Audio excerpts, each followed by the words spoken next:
Bonjour à tous mes chers amis.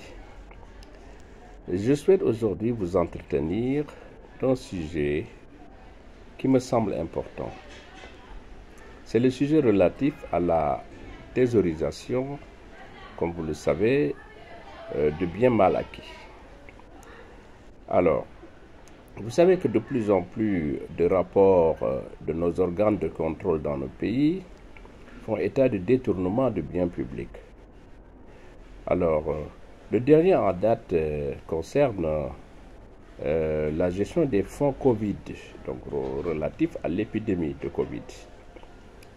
Alors, aujourd'hui, je m'interroge sur le fait que cet argent détourné puisse être l'objet de thésaurisation, c'est-à-dire gardé dans les maisons, parce qu'aujourd'hui, la communauté internationale, comme vous le savez, a durci sa réglementation par rapport à un certain nombre de transferts illicites. Et si ça se passe ainsi avec ce phénomène de thésaurisation, évidemment, le circuit économique en pâtit, parce qu'il y aura un problème de recrudescence de l'inflation. Deuxièmement, il y aura également un problème de manque à gagner par rapport à la liquidité qui devait être, comment dirais-je encore, utilisée dans les circuits officiels. Donc il faut qu'on y réfléchisse. Alors, il y a deux indices. Le premier, c'est que le président sud-africain, il y a 3 semaines, vu dans sa demeure des montants importants en liquide.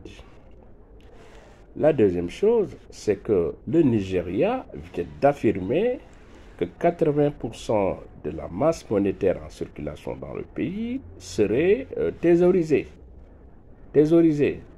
Alors, donc, vraiment, c'est un phénomène qui est très grave.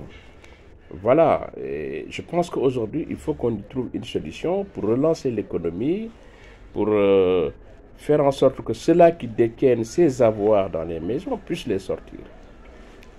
Je me demande si la Banque centrale ne peut pas rentrer dans cette réflexion-là pour voir quelle est la portée de cette affaire, et puis en même temps essayer peut-être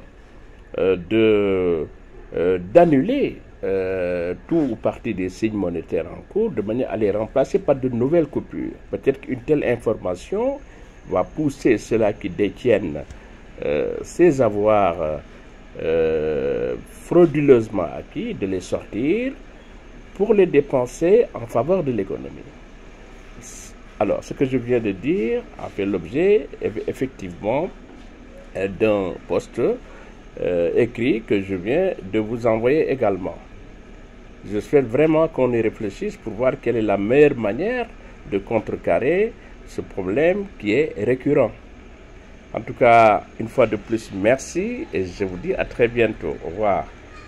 Merci.